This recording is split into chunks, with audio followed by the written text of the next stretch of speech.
오늘 다 함께 나눌 하나님 말씀은 베드로전서 1장 1절부터 2절까지의 말씀입니다. 제가 가진 성경 신약성경 377쪽에 있습니다. 베드로전서 1장 1절부터 2절까지 우리 두 절의 말씀을 한 목소리로 다 함께 읽도록 하겠습니다. 1절과 2절을 함께 읽겠습니다. 시작. 예수 그리스도의 사도 베드로는 본도, 갈라디아, 갑바도기아, 아시아와 비두니아에 흩어진 나그네 곧 하나님 아버지의 미리 아심을 따라 성령의 거룩하게 하심으로 순종함과 예수 그리스도의 핏부림을 얻기 위하여 택하심을 입은 자들에게 편지하노니 은혜와 평강이 너희에게 더욱 많을지어다. 아멘. 저는 개인적으로 이 영화를 즐겨보는 편은 아닙니다. 이 극장을 가는 것도 개인적으로는 좋아하지 않고 새로운 영화가 개봉했다고 해서 굳이 찾아보지는 않는 편입니다. 제가 영화를 많이 보는 편은 아니지만 어떤 영화에 한번 꽂히면 그 영화를 질리도록 보는 경향은 가지고 있습니다. 혹시 제가 누군가에게 가서 이 영화 정말 재밌다, 나 그 영화 좋아한다 라고 말한다면 최소한 제가 10번 이상은 봤을 가능성이 높습니다. 몇 안 되는 영화 중에 제가 여러 번 보고 또 굉장히 좋아한다 라고 말하는 몇 안 되는 영화 중에 제가 재밌게 봤던 한 영화가 있는데 그 영화는 바로 터미널이라는 제목을 가진 영화입니다. 2004년도에 개봉한 영화이고 톰 행크스라는 배우가 주연을 맡은 영화였습니다. 이 영화의 줄거리를 잠시 설명해 드리겠습니다. 이 영화에 등장하는 주인공인 빅터 나보스키라는 인물은 동유럽 크라코지아라는 영화상에서만 존재하는 국가의 인물입니다. 이 빅터라는 인물은 개인적인 일로 미국 공항에 도착을 하게 됩니다. 고향에서 비행기를 타고 미국의 입국 심사를 통과하기 위해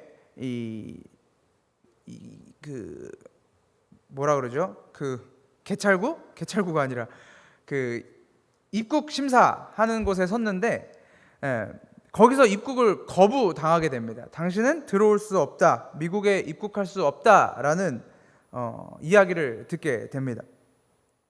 그게 무슨 일이 일어났냐면 그가 비행기를 타고 미국으로 오는 사이에 크라코지아라는 나라에서 쿠데타가 일어났고 그래서 일시적으로 그의 조국은 유령국가가 되어 버렸습니다.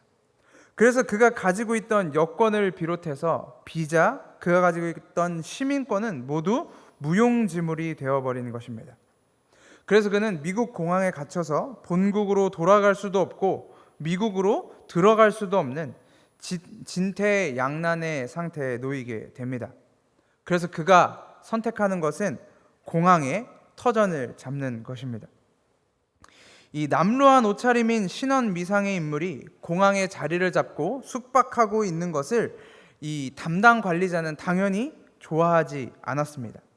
그래서 이 공항 관리자는 그 주인공에게 다가가서 이렇게 이야기합니다. 너에게는 조국을 포기할 권리가 있고 네가 만약 조국을 포기한다면 너는 난민이 되어 미국에서 보호를 받고 미국 땅으로 들어갈 수 있다라고 이야기를 합니다. 그렇다면 당신은 공항에서 불편한 잠을 잘 필요도 없고 불편한 식사를 할 필요도 없으니 너의 국가를 포기하고 국적을 바꾸라고 이야기를 합니다. 그러나 주인공인 빅터는 크라코지아라는 자신의 국가, 자신의 시민권을 포기하지 않습니다. 그 후부터는 그를 어떻게든 내쫓으려는 공항 관리자와 어떻게든 공항에서 버티려는 빅터와의 긴 신경전이 펼쳐지게 됩니다. 대부분의 영화들이 그렇듯 주인공을 괴롭히는 사람이 있고 그리고 그를 도와주는 사람들이 붙기 마련입니다. 이 주인공은 그 공항에서 경험하는 다양한 어려움들을 하나하나 버텨내고 이겨내며 생활해 나갑니다. 이 영화의 결론이 어떻게 나는지는 나중에 여러분들이 기회가 되시면 한번 찾아보시면 좋을 것 같습니다. 꽤 재미있는 영화입니다. 제가 이 영화를 처음 봤을 때 이 공항 관리자를 바라보면서 불만을 토해낸 적이 있었습니다. 이 공항 관리자를 바라보면서 좀 상황이 저렇게 안타까운 사람인데 좀 봐줄 수도 있는 거 아닌가, 좀 잘 대해줄 수도 있는 거 아닌가라는 생각을 하기도 했었습니다. 그러나 한편으로 공항 관리자의 입장에서 생각을 해보면 그는 마땅히 해야 할 일을 했을 뿐입니다. 공항에는 공항의 룰이 있고 법칙이 있는 법입니다. 공항 관리자가 그에게 줄 수 있는 유일한 선택권은 주인공 빅터의 크라코지아의 시민권을 빼앗아서 난민 신청을 받게 하는 것이었고, 그리고 그것을 거부하는 주인공, 그러면서 자신의 소관에 있는 공항에서 계속 민폐를 끼치는 빅터를 괴롭게 하고 더는 못 견디게 해서 시민권을 포기하게 하는 것, 그것이 어쩌면 그 공항을 관리하는 관리자의 역할일 것입니다. 저는 오늘 베드로전서를 준비하면서 영화의 주인공 빅터가 떠올랐습니다. 베드로 사도가 오늘 편지를 열면서 전하는 나그네라는 단어 때문입니다. 나그네라는 단어에는 반드시 전제되어야 하는 것이 있습니다. 어딘가로부터 넘어온 사람이라는 전제입니다. 이곳에서 태어나 이곳에서 자란 사람을 우리는 나그네라고 부르지 않습니다. 나그네는 기본적으로 외부에서 태어나 외부에 속해 있는 사람이지만 잠시 이곳에 머물고 있는 사람을 나그네라고 이야기합니다. 그렇듯 오늘 베드로전서 1장 1절에서 이야기하는 나그네도 마찬가지입니다. 본도, 갈라디아, 갑바도기아, 아시아와 비두니아라는 여러 지역에 퍼져 있는 나그네들을 의미하는 건 물론이겠거니와 성경에서 나그네는 단순히 다른 지역으로 이동한 사람들, 타지 사람들만을 의미하지는 않습니다. 히브리서 11장 13절에서 구약에 등장하는 여러 인물들을 나열한 후에 이렇게 이야기합니다. 이 사람들은 다 믿음을 따라 죽었으며 약속을 받지 못하였으되 그것들을 멀리서 보고 환영하며 또 땅에서는 외국인과 나그네임을 증언하였으니 라고 말하고 있습니다. 원래 집으로부터 떠난 자들을 나그네라고 부르듯이 믿음을 따라 살아갔던 사람들을 히브리서는 마찬가지로 나그네라고 부르고 있습니다. 그 사람들이 누구입니까? 바로 오늘을 살아가는 성도입니다. 너희의 시민권은 하늘에 있는지라. 하늘의 시민권을 둔 자들이 잠시 이곳에 내려와 세상에서 사는 것, 아버지의 집을 잠시 떠나 살아가는 사람들, 그 사람들이 바로 성도들이고 곧 성경에서 말하는 나그네들입니다. 마치 터미널의 주인공인 빅터가 크라코지아라는 국가의 국민으로서 미국으로 떠나 나그네가 된 것처럼 하늘의 시민권을 가진 성도도 하나님의 뜻 속에서 이 세상에 머무는 나그네가 된 것입니다. 베드로전서에서 전반적으로 다루는 내용은 그리 유쾌하지는 않습니다. 베드로는 각지에서 고난받고 환난을 겪고 핍박을 당하는 성도들에게 이 편지를 보내고 있기 때문입니다. 이 편지에는 성도들이 받을 시험과 유혹, 괴로움과 절망이 고스란히 담겨 있습니다. 성도들의 고난은 성경에서만 이야기하는 것이 아니라 역사적으로도 확실히 알려진 사실입니다. 초대교회 성도들은 로마 황제들에 의해서 수많은 핍박을 당했고 많은 사람이 순교를 당했습니다. 황제뿐만 아니라 주변 이웃들, 주변 사람들에 의해서도 많은 고난을 겪었고 그로 인해 세상으로부터 고립을 경험할 수밖에 없었습니다. 그 이유는 간단합니다. 그들이 예수 그리스도를 믿었기 때문입니다. 세상이 그리스도인들을 궁지로 모는 이유는 간단합니다. 너희의 믿음을 저버리고 우리에게로 오라. 너희가 예수만 거부한다면, 너희가 그 믿음만 포기한다면 우리는 너를 얼마든지 받아주겠다라는 이야기입니다. 수많은 순교자가 죽음의 문턱에서 받았던 선택지가 바로 그것이었습니다. 예수를 포기하든지 너희 삶을 포기하든지 너는 이제 선택하라는 질문이었습니다. 영화 터미널의 주인공 빅터가 공항 관리자에게 받았던 질문도 동일합니다. 너의 시민권을 포기하고 난민 신청을 한다면 너는 미국의 보호를 받을 수 있다. 그러니 너는 너의 시민권을 포기하라. 이 질문을 계속해서 던지는 것입니다. 빅터가 자신의 시민권을 포기하지 않으니까, 그의 국가를 포기할 생각이 없으니까 이 공항 관리자는 어떻게든 그를 굴복시키기 위해서 그가 시민권을 포기하겠다고 말하도록 그를 괴롭게 하는 것입니다. 그래야 이 주인공 빅터가 그 괴로움에 지쳐서 공항의 법대로, 미국의 법대로, 세상의 법대로 따라올 것이기 때문입니다. 그가 선택할 수 있는 선택지는 둘 중에 하나였습니다. 시민권을 포기하든 아니면 관리자의 방해와 괴롭힘 속에서도 꿋꿋이 버텨내든. 그리고 영화 속에서 주인공이 선택한 것은 그 공항에서 괴롭힘과 부당함을 꿋꿋이 버텨내는 것을 선택했습니다. 그것은 어쩌면 당연한 이치입니다. 나그네가 자기 본국의 신분과 권리를 주장하면서 타지에서 살 수는 없습니다. 로마에 가면 로마의 법을 따르라는 이야기는 모든 사람들에게 통용되는 이야기입니다. 나그네도 타지에서는 타지의 법을 따라야 합니다. 그것을 따르지 않으면 당연히 괴로움이 따라오게 됩니다. 그러나 영화의 주인공 빅터는 크라코지아를 포기할 수 없었고, 오늘을 살아가는 우리 하나님의 성도들은 하늘의 시민권을 포기할 수 없습니다. 그래서 우리는 날마다 고난과 핍박을 받을 수밖에 없는 것입니다. 이 하늘의 시민권을 가진 성도가 나그네로 이 땅에서 지내면서 경험하게 되는 것, 그리고 반드시 경험해야 할 것은 두 가지가 있습니다. 첫 번째는 순종함이고, 두 번째는 그리스도의 핏부림을 얻는 것입니다. 이것은 놀랍게도 나그네로 살아가는 동안에만, 이 땅에서 나그네로 살아가는 동안에만 경험할 수 있는 것입니다. 우리의 본향인 하늘에서는 순종함을 얻을 필요가 없습니다. 그곳은 우리가 하나님의 뜻대로만 하게 될 것이기 때문입니다.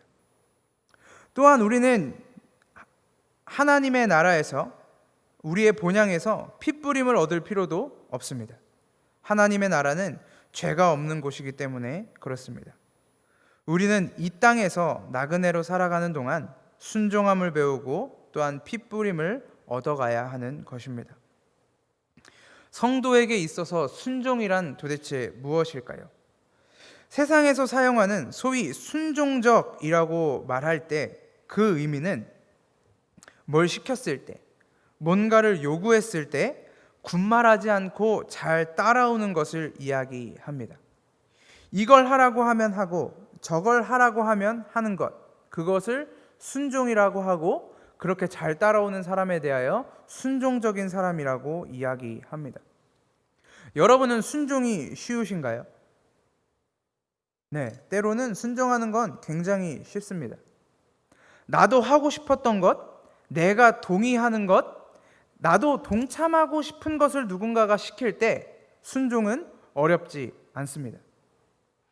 아주 무더운 여름날 집에 전기세가 많이 나올까 봐 눈치만 보고 있었는데, 아버지가 날이 너무 더우니 에어컨 좀 켜라 라고 시킨다면 누구보다 빠르게 순종할 것입니다. 배가 너무너무 고팠는데 저녁 먹게 외출하자라고 이야기를 하신다면 외출 준비쯤이야 빛의 속도로 마칠 것입니다. 이럴 때 순종은 참 쉽습니다. 그와 반대로 내가 동의하지 못하는 일, 내가 하고 싶지 않은 일을 시킬 때는 순종하기가 참 어렵습니다. 이를테면 내가 게임을 더 하고 싶은데 부모님이 불 끄고 자라고 이야기합니다. 나는 고기를 먹고 싶은데 채소를 먹으라고 하는 요구는 순종하기 쉽지 않습니다. 그럴 때 순종이 어렵습니다. 그렇기 때문에 세상은 나그네로 살아가는 우리에게 이렇게 묻습니다. 너는 하나님께 순종할 것이냐, 아니면 우리에게 순종할 것이냐? 빅터를 괴롭혔던 공항 관리자처럼 계속해서 우리에게 고난과 동시에 선택권을 주고 있습니다. 이 땅을 나그네로 사는 동안, 우리가 이 땅에서 나그네로 살아가는 동안 우리를 괴롭게 하는 이 공항 관리자는 누구일까요? 초대교회의 로마일 수도 있을 겁니다. 일제시대 때 일본 정권일 수도 있을 것입니다. 현재 북한의 김정은 정권일 수도 있고 중동의 이슬람 세력일 수도 있습니다. 물론 그들은 성도들을 괴롭게 했던 악명 높은 존재들이었고 지금도 곳곳에서 많은 영향력을 미치고 있습니다.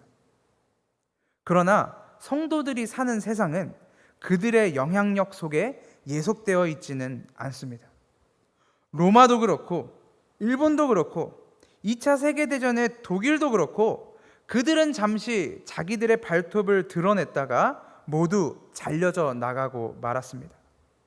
메뚜기도 한철이라고 그들은 그저 이용당한 한철 메뚜기에 불과합니다. 우리에게 순종의 선택권을 던지는 존재, 공항 관리자는 어떤 거대한 조직이 아닙니다. 어떤 국가도 아닙니다.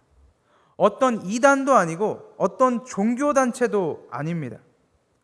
우리에게 넌 무엇을 선택하며 살 것이냐 라고 묻는 존재는 다름 아닌 바로 나라는 사람입니다. 세상에선 나그네로 살아가는 나라는 존재가 오늘도 내 안에서 스스로에게 묻습니다. 너는 무엇을 따라 살아갈 것인가? 세상을 따라 살아갈 것인가? 하나님을 따라 살아갈 것인가? 우리는 창세기 3장에서부터 뱀에게 속아 선악간의 판단을 시작했습니다. 하나님이 선하다고 하신 것을 우리의 본성은 악하다고 이야기합니다. 하나님이 옳다고 하신 것을 나의 생각에 옳지 않으면 따르지 않습니다.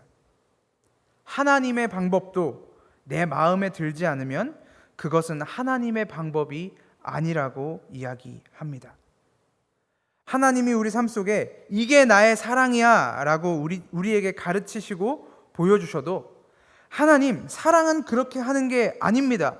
사랑은 이렇게 하는 겁니다 라고 가르치려고 하는 것이 우리의 본성입니다. 하나님은 이게 맞다라고 이야기하시는데 우리의 본성은 하나님 그거 틀립니다 라고 우깁니다. 나는 하늘의 시민권을 가진 자라고 이야기하면서도 나그네인 나의 기준을 따라 살아가고 싶은 것이 우리의 본성입니다. 세상에 대해서도 나의 생각이 옳았음을 주장하고 놀랍게도 하나님에 대해서도 나의 생각이 옳음을 주장합니다. 로마에 가면 로마의 법을 따라야 하지만 세상을 살아가는 우리는 세상의 법도 따르지 않고 본국인 하늘의 법도 따르지 않습니다. 내 인생에는 오직 나의 법만 존재합니다. 하늘에도 속하지 않고 세상에도 속하지 않은 나만의 바벨탑을 지어서 나그네로서의 삶을 끝내버리고 주인으로 이 땅에 앉아버리게 되는 것입니다. 하나님은 이 땅에서 내가 세운 나의 바벨탑을 그리스도의 피 뿌리심을 통해 무너뜨리셨습니다. 하나님이 내 바벨탑을 무너뜨리실 때 우리는 그때야 비로소 순종함을 얻게 됩니다. 하나님, 내가 틀렸습니다. 하나님, 내가 바보였습니다. 하나님이 옳았습니다. 하나님이 맞습니다 라고 말하는 것이 순종입니다. 가족들의 안녕과 평안을 위해 한숨을 쉬어가면서 내 마음이 내키지는 않지만 어쩔 수 없이 그렇게 해드리는 가짜 순종이 아니라 내 생각과 내 판단과 내 행동과 내 말이 틀렸으니 하나님 원하는 대로 하십시오 라고 내어드리는 진짜 순종의 길을 예수 그리스도의 피 뿌리심을 통해 우리는 걸어가게 되는 것입니다. 예수 그리스도의 피 뿌림을 얻은 자들이 그 길을 갈 수 있게 됩니다. 그 자들이 누구입니까? 오늘 베드로전서 1장 2절에서 이야기하는 것처럼 하나님 아버지의 미리 아심을 따라 택하심을 받은 자들입니다.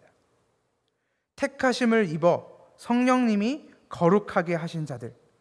그래서 성령 안에 있는 자들은 예수 그리스도의 피 뿌림을 얻고 순종함을 배우게 되는 것입니다.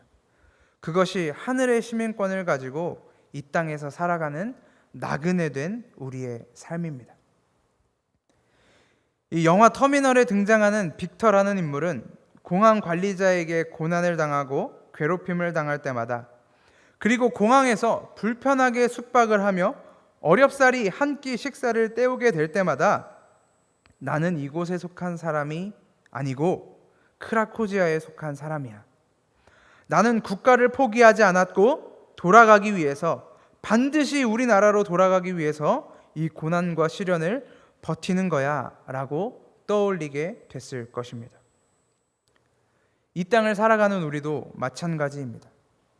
우리도 나그네로 이 땅에서 살아가는 동안 머리를 쥐어뜯게 되고 삶의 밑바닥을 보게 되고 괴로움과 절망의 끝을 바라볼 때마다 나는 이 땅에 속한 사람이 아니고 하늘에 속한 사람이다 라는 것을 깨닫게 됩니다.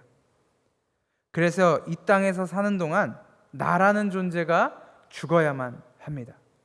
하나님은 오늘도 우리 안에 계신 성령님을 통해 나를 죽여가는 과정을, 내가 죽어가는 과정을 함께 이루어가고 계시는 것입니다. 나라는 존재가 죽어야 하는데, 내가 죽어야만 하는데 인간은 본성적으로 죽기 싫어합니다. 하나님보다 내가 더 중요하기 때문입니다. 그래서 놀랍게도 그리스도가 우리를 대신해서 먼저 죽으셨습니다. 그리스도가 순종하심으로 죽으시고 그 순종하심을 우리에게 그대로 전가해 주셨습니다. 그래서 그리스도의 핏부림을 얻은 자들, 그리스도의 죽으심에 머무는 자들은 그렇게 순종함을 얻게 되는 것입니다. 우리는 어디에 속한 나그네입니까? 하늘에 속하여 이 땅에 머무는 나그네입니까? 아니면 세상에 속하여 이 땅에 머무는 나그네입니까? 아니면 혹시 이도저도 아니고 땅에도 속하지 않고 하늘에도 속하지 않고 나만의 바벨탑을 세워 거기서 주인 행세를 하고 있는 사람입니까? 성경은 성도들을 나그네라고 부릅니다. 성도의 시민권은 하늘에 있다고 이야기합니다. 그렇다면 우리가 나그네로 이 땅에 살아가는 동안 나를 죽여가는 괴로움과 고난의 여정을 묵묵히 걸어가시기를 소망합니다. 나의 생각과 판단이 선한 것처럼 보이지만 하나님은 완전한 선함으로 우리를 인도하고 계십니다.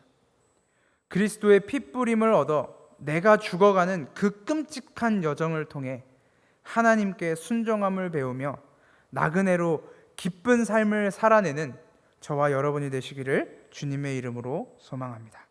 기도하겠습니다.